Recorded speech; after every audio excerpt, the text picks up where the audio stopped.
lho, Kang. Aku iki pirang-pirang dina nek ndelok sampean kaya ngono iki ya gak waras-waras. Salah sampean iku kaya ngono. Aku iki sasate gak kolu mangan, gak kolu ngombe nek ndelok sampean kaya ngono iku. Ya wis bener, Pak. Tapi wong jenenge wong loro. Kon rewangi tetangisan dina wengi ya gak cukup kok. Gak liwat penjalukku karo kon. Rewang-rewang ngono njaluk karo sing gawe urip. Sing supaya aku iki ndang waras. Liwat saking aku sing apa maneh aku nanggung jawab soal desa. Iya pancen Kang, abot sanggane kaya peno iku. Pancen ya wis ngerti aku soal penggawean sampean iku. Tapi siji sing tak pikir maneh, aku nek ngrungokno nek jabane desa kene iki lho Kang, kok gak karu-karuan kabare iku. Lurah-lurah iki sing melok nggone bangsa Londo iku kaya ngono enake. Menawa kaya sampean iki gak gelem nurut karo bangsa Londo, kok sing dadi perintahe. Kedadian sampean digawa nanggone tangsi, terus mari ngono mule aran. Sing tak jaluk ya aja sampe Kang, tapi sing tak kuwatiri Kang mendadene.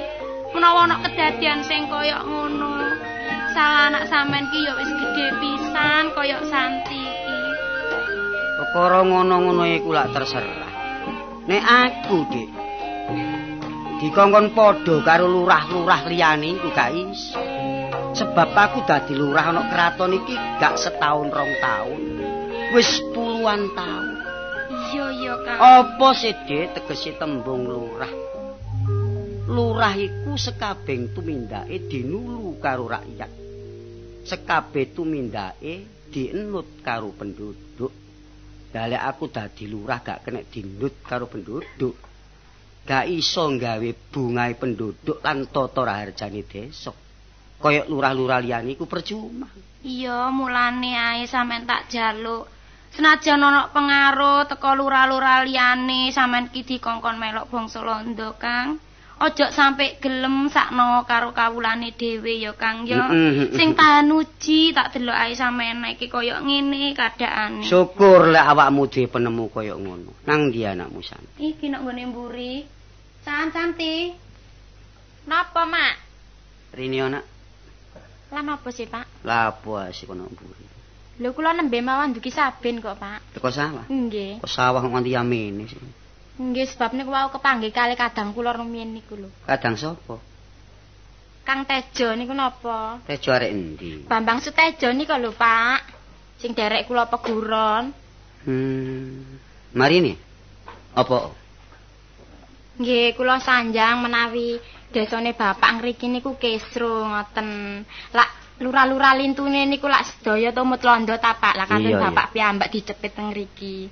Lajeng piyambake nggih sanggup mbiyantu bapak ngaten niku, Pak. Omonge Sutejo. Nggih. Ya wis nedha nrimo lek pancen Sutejo dipenemu kaya ngono. Tapi wong jenenge awakmu wong wedok, Di. Bapak gak nglarang pergaulan karo sapa ae. Tapi syukur kon iso njaga karo kaummu. Iling ngono, Nak. Ajine diri saka lati, ajine raga saka busana.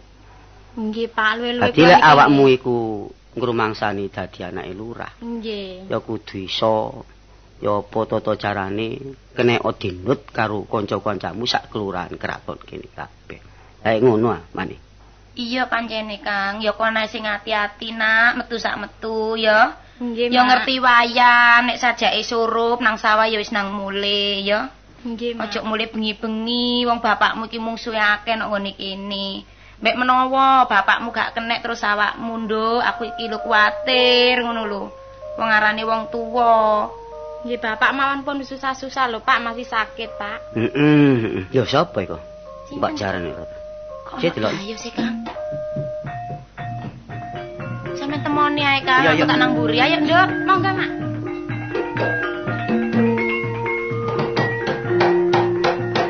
Bun, Monggo. Gus. Lho kaya wadeng. Nggih, lujeng ah, Gus.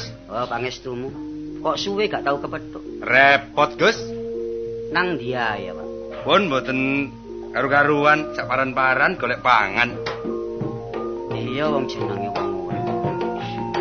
Ndika niku lara napa sih, Gus? Mosok awakmu gak krungu kabar, Dek?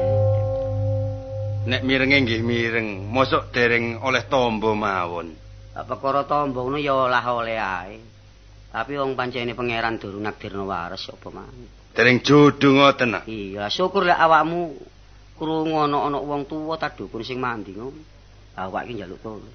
Lah nek ndika purun ngomong ngoten nggih pun kula usahaken kecien-cien Gus.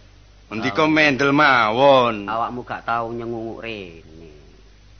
Sakniki enten kelonggaran nggih kula ngriki lah biasae kula ruwepet terus ya. Ana gawe ta? Nggih. Gawene opo? Pisan nggih ngabaraken kewarasan ndika sak keluarga. Heeh. Ping pindho niki ngeten lho Gus. Apa sih? Ojo sungkan-sungkan ta. Kula niki ajenge ngomong mungkin ndang ndika niku salah paham. Mboten kula omongaken. Heeh. Ndika niku kula anggap wong tuwa kula sebab ndika lurah desa ngriki lak nggih. Iya. Londo niki rasan-rasane mboten enak kali ndika niki. Londo niki ngrasani mboten enak ten ndika. Iya babel wong ngrasani. Wis lumrah. Wong iku dirasani wong iku lumrah. Rasane apa sih? Ndika lara mboten iso nyambut gawe. Heeh. Lah niki jange dilereni ndika. Dilereni. Nggih. Lah ana sebabe ta. Pisan nggih mboten iso nyambut gawe ping pindho terus ndika mboten nurut kalih perintah Londo. Deng.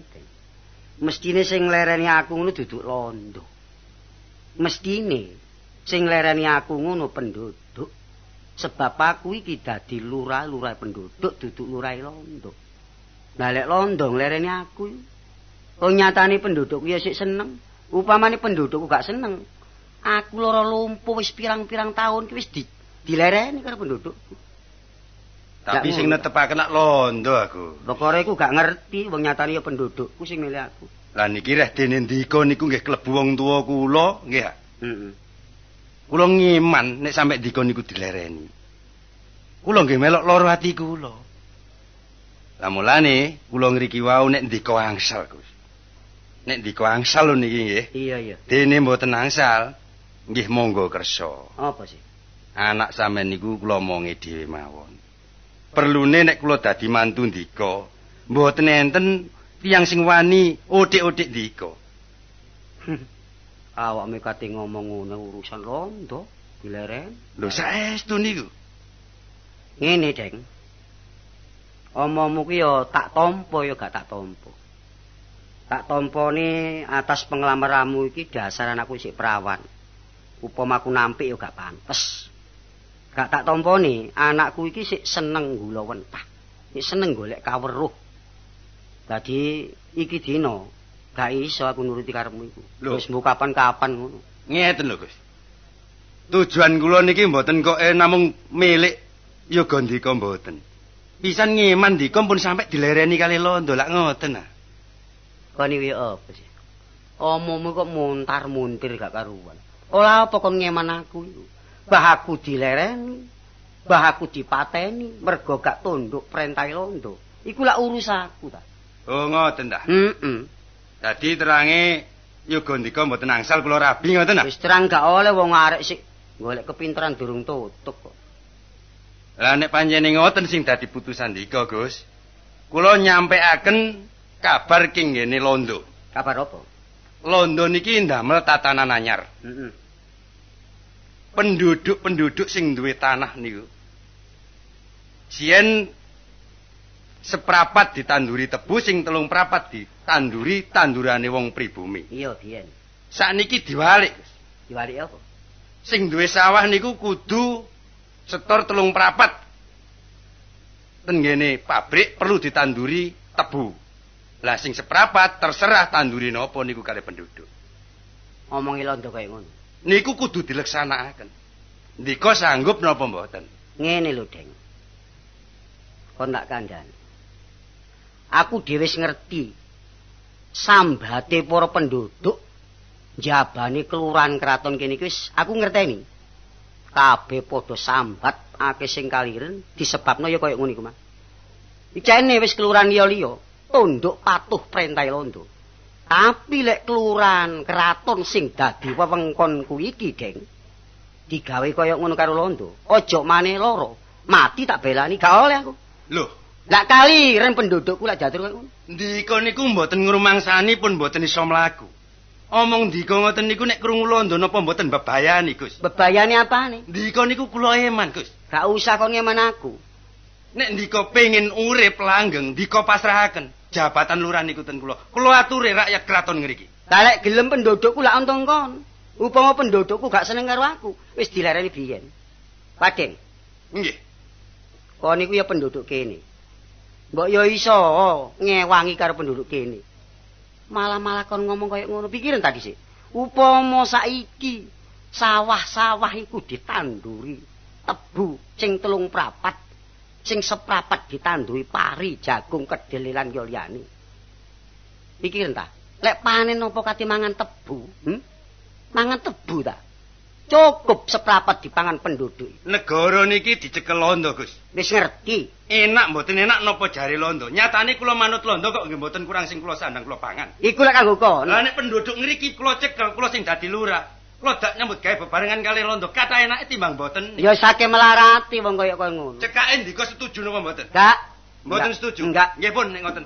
Nek Nek napa-napane pun tak katik sambat kula. Lha sakarepmu. Mun getun guri, Gus. Sakarepmu. Ya. Ah, arek tinggi sore deh. Waduh. Nuwun. Monggo. Waduh. Monggo, nara. Wah niki rasane lek mboten salah sampean tak nggih lurah kraton mriki. Nggih. Nah, dereng kepang kalih kula ta nggih?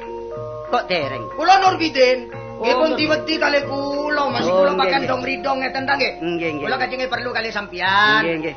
Kula saking nyampeaken perintah saking Kapten kula Van Rewen. Nggih. Iki, lho sampean boten saged melambat ta? Ampun loro suwe. Pun lor, dereng waras. Dereng. Ya, dipun muga-muga dang waras. Sakniki ngeten. Kula nyampeaken perintah dugi Van Rewen, sampean mulai dina niki wajib sampean tenggone tangsi. Nek sampean boten iso mlaku, monggo kula sediaaken jaran. Nek sampean boten purun numpak jaran, kula sediaaken bendi. Perlune sampean kondo dhewe teng mriku. Purun boten purun dadi kula cek boten gorohan kula laporan teng Tuan Kapten niki. Sampai ini dikongkon londo. Abang nggih supaya sampean ku nyambut gawe bebarengan kali londo cek ni enak. Pun menemen mikiraken rakyat. Sampeyan tingali lurah pun dimawon sing boten sugih. Lurah pun dimawon sing boten gadah bendi. Lurah pun dimawon sing boten gadah emas-emasan kata. Kula ampun ngerti, Dik. Lurahe sugih, tapi penduduke sampean delok. Saben panen boten panen pari. Panen tebu. Napa pancene penduduk kajeng dikengken mangan sepai tebune. Wong perkara rakyat mawon. Upama ndika dhewe mangan tebu purun ta? Lek kula lebel napa mangan tebu wong kula pun melok londo. Saben esuk ke sarapan roti disembir mertego. Makan nak enak iwak sadeng. Kula napa kedhi mangan tebu kula. Lah sampean dienakaken kali londo sebab sampean nyambut damel dadi lurah mpun suwe. Kersane dadi wong sugih, saken anak sampean, saken aku bojo sampean. Lah ngoten. Dik, mpun kekacan ngomong sing sampeyan utaken kula. Kula mpun ngerti kali karep sampeyan. Yo napa? Nek kula gelem teng tangsi londo enak sampean, sampean oleh hadiah teko londo. Tapi lek kula mboten gelem ajeng lan opo. Sampean mboten gelem? Nggih. Gelem napa mboten? Mboten. Gelem napa mboten? Syarat. Syarat ayo, syarat ayo. Coba. Boleh syarat ayo. Taksi ayo. Syarat apa? Terus syarat terus.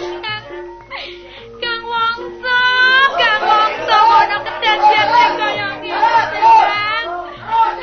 Tolong Kang Wongso.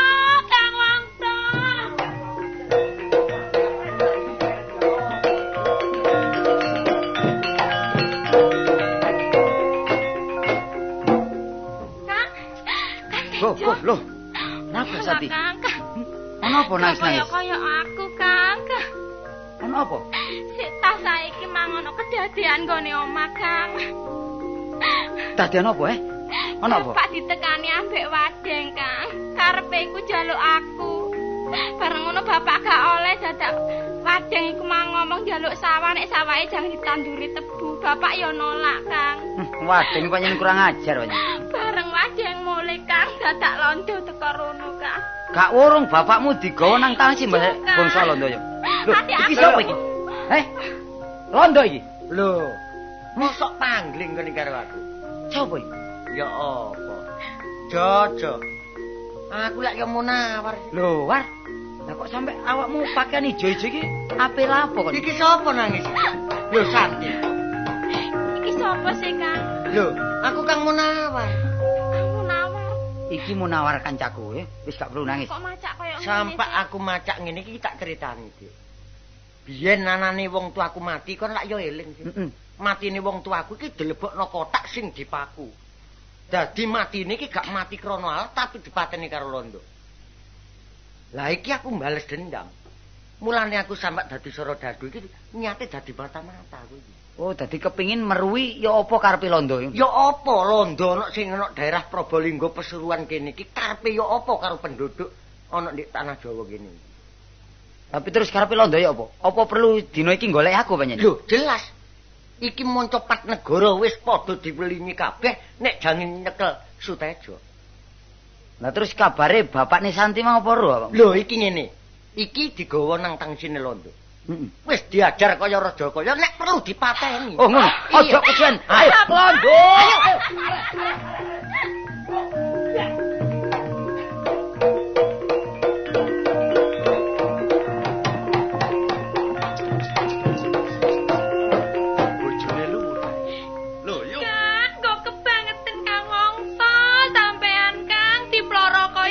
Sampai diseret kaya blarak Kang Wongso. Lah apa Yuri kok tetangisan niku? Walade awakmu tadi. Ya Dek kebeneran nek ngono Dek Wadeng aku njaluk tolong para awakmu kakangmu digawa nang tangsi ambek londo Dek. Bojo Rika iku coba manut aku gak sampe kaya ngono lakon. Saiki bojo Rika wis tumekaning pati. Tumekane pati Dek. Iya. Walah Kang kok kebangetan penotego temen Kang. Lah yo Dek teko temen ninggalno anake bare aku. Yo. Senajan to kakangmu wis tumekane pati. Aku atok melok mati tinimbangane urip kaya ngene. Kleru. Ola apa wong mati kok dieloki. Rika nek kena tak hitung. Mesti enak, tapi nek gak kena mesti cilaka. Cilaka sing ya apa Dek? Maksudmu lak durung ngerti tayu iki. Ngene. Nek peno gak manut aku gak urung ngalami lelakon kaya bojo peno. Peno gelem sih tak rapi. Awakmu iku ngarepno aku tadi. Iya. Ngene Dek, yuk gak keberatan. Yuk gelem-gelem ae tapi ya apa ale ku nglakoni Dek. Apa? Wadeng jagoane desa. Anakku didelok barek penduduk ya gak apik, Dek. Nek tak jaluk pokok niku sing eling, Dek, nek iso kok aku iki rewang-rewang ngono kok. Aku iki nulung. Nek gelem sing tak tulung, nek gak gelem ya gak apa-apa. Aku pamane gak gelem ate kok pateni ta, Dek. Iya, dudu aku tapi mesti matine timbang orane. Iya, Dek, nek kon duwe kekarepan kaya ngono, yuk pasrah pati urip apa jarene kon ae. Lak ngono. Lah nek pancen wis sanggup, mulai dina iki ojo pisah barek aku. Iya, Dek. Sebab nek pisah barek aku, londo iku ngira Rika nyusun kekuatan, mesti cilaka. Iya, Dek. Melok aku. Iya. Sak paranku kudu ditutuk ya. Iya, nuruti karepmu. Ayo saiki melok aku nyang tangsi. Iya, Dek, ayo, Dek. Ya. Kene numpak gegere iki. Sing mburi kene lho. Iya, Dek. Ya.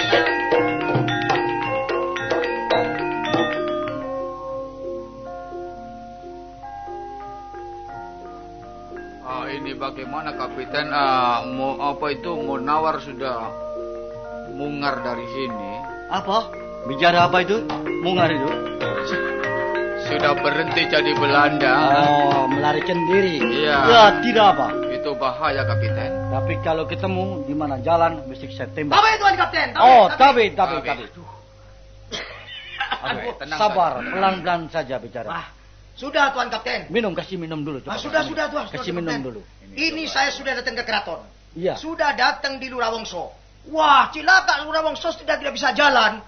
Tapi saya paksa supaya mau bekerja sama Tuan Kapten, sama Belanda. Betul. Wah, dia mokong, Tuan. Terpaksa saya naik darah, Tuan. Saya tempeleng, saya seret. Terus saya seret semua orang-orang Belanda. Dari jalan mati, Tuan. Mati? Betul. Sudah, Wongso sudah. Wongso sudah meninggal? Iya, sudah meninggal. Tidak apa-apa, Wongso. Nah, ini sudah. Oi. Tuan. Masuk. Wah, nah ini aturan, Tuan.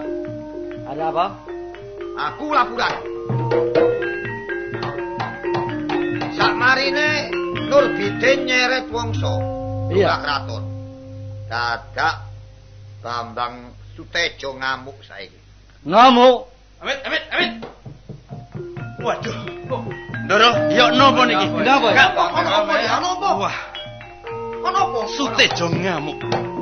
Kenapa itu? Akeh tegal tebu sing diobong pabrik-pabrik. Iya apa iki? Sutejo ngamuk. Iya. Waduh, orang kita, Tuan. Sutejo ngamuk, Tuan. Ah, itu bagaimana ini? Cocok kepada omongku. Teman Ya, apa enggak? betul kalau begitu. Saiki ora perlu ngomongno Sutejo, sing penting carane nyekel Sutejo. Lah, carane coba Dik. Bagaimana caranya Bagang Sutejo? Nek manut tatanaku, iki dipancing dianakno balap jaran. Ya apa? Lah, ya bagus. baik kalau begitu, baik. Nek wis ngono areke mesti ngleboni. Lah nek wis ngleboni engko aku musuhe. Lah, ya. Tapi kan sudah dia daftarkan. Namanya siapa yang daftarkan? Lho iki perlu dianakno, engko dhek mesti daftarno. Lah, perlu didom gawe iki lek ngono. Iya ta? Setuju ta, Ra? Setuju. Lah nek setuju, andum gawe nyebaro swara nek menit dianakno balap. Ya, sama. Apik. Go. Aku krungu kabar. Lek pancene dina niki no alun-alun Pasuruan nganakno balap jaran geden-gedenan. Aku ngerti. Wong-wong Londo kepingin nyekel Bambang Sutejo. Yo, tak niati tak kajati, gak bakal mundur. Tak tekanane. Kebeneran Londo padha nglupuk. Nek pancene padha nglupuk, ojo takon dosamu Londo. Iya.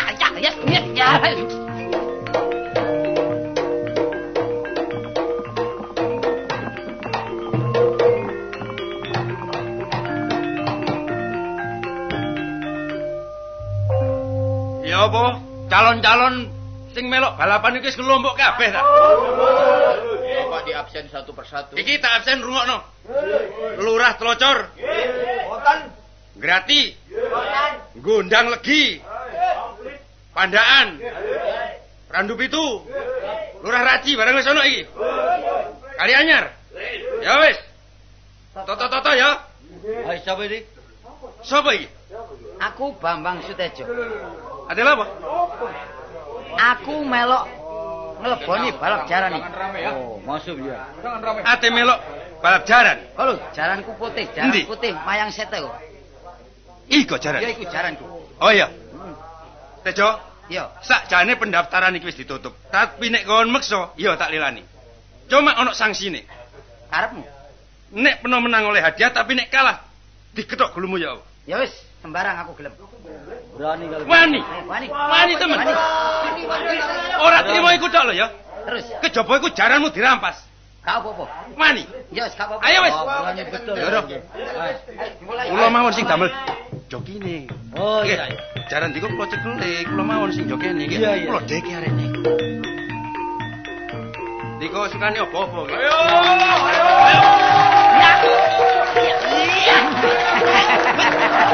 Ya, loh, nyebut barang kowe. Rusak. Nakal. Ayo, tutup sono. Mayang seton. Ayo tutup sono mayang seton.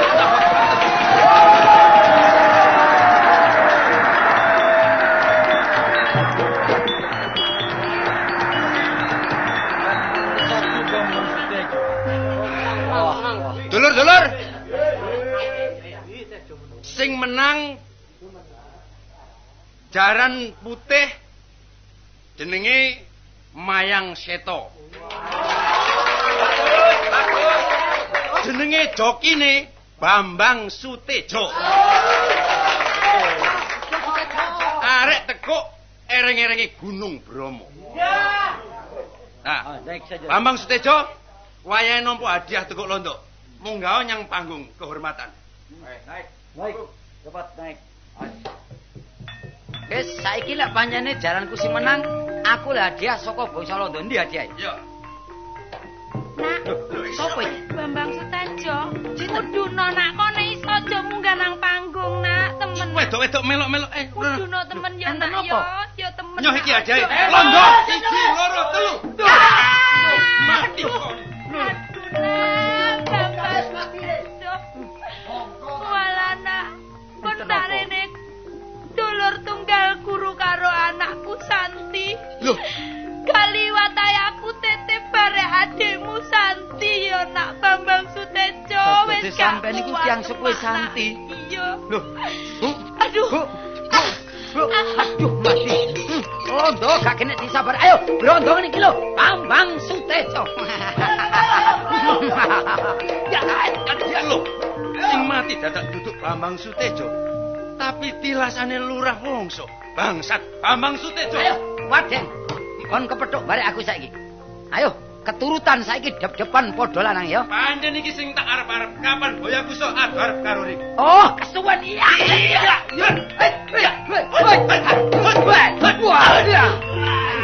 Mati tanah. Ayo, Londo. Ayo, maju. Ngajar kan.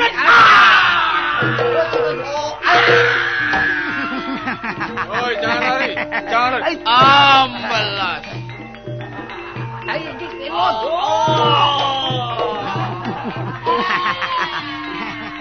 Ya. Santi. Kang, Go. Kang Tejo. Ya Ndek apa, menawan. Kang? Wis. Iso, Kang. Kon tak kandhane sok kaget. Wong tuamu temekane pati pisan. Mak, Kang. Ibumu temekane pati, Dik. Wis gak perlu nangis. Percuma. Derewangi sithik-sithik. Lah ya sih, Kang. Ya apa Dik iki, Dik? Wis saiki ngene. Iya. Ayo dimesisakno. Ojo leren teko kene ae. Mesisan wong tuamu mati saka tangane Londo, wong tuaku ya mati saka tangane Londo. Ngono ta, Kang? Uga wong tuane Munawar mati saka tangane Londo. Saiki Munawar mlayu ngetan nang daerah Pasuruan Rejoso ngopak gaen rusuh. Aku perlu Banyuwangi tak gawe Karangabang. Lah saiki Santi kon ngidulo. Iya, Kang. Wonorejo, Lekemar sampai tutuk Lawang. Nek perlu sampai tutuk Malang, ya. Iya, Kang. Lah aku tak ngulon nang Bangil, Gempol, Japanan, Mojosari, Mojokerto sampai Jombang. Wes, andum selamat ya. Londo, ayo iki lho, Bambang Sutejo. Londo, iki lho Santi arep. Londo. Ngomong